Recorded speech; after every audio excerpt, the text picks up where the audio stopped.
Proverbs chapter 3, verse 19 says to honor the Lord with your wealth, with the first fruits of all your crops. Now, I'm going to go from preaching to meddling, but this verse really tells us to give off the top. And sometimes a paradigm shift, whether it's giving and generosity or how we view our family or how we view the scripture, can change so much in our lives.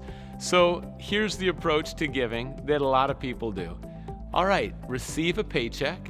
Now, let's pay for the house, let's pay for the car, let's go start buying the groceries. Now, what do we have left? And look around and, what do we want to give to the Lord? Well, we still want to go out tonight and catch a movie and get dinner. And, I kind of also want to do a little bit of this on vacation. Oh, I guess there isn't much. Well, let's just give what's left to the Lord.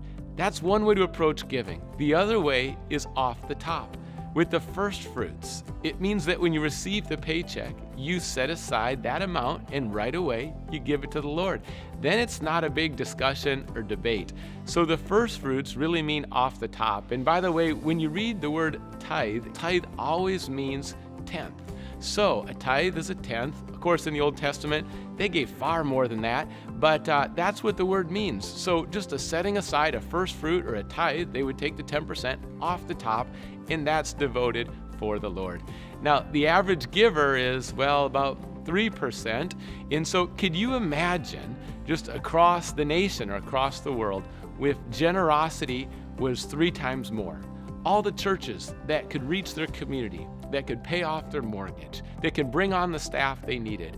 If people just off the top gave a tithe, it would radically change the resources for doing God's work.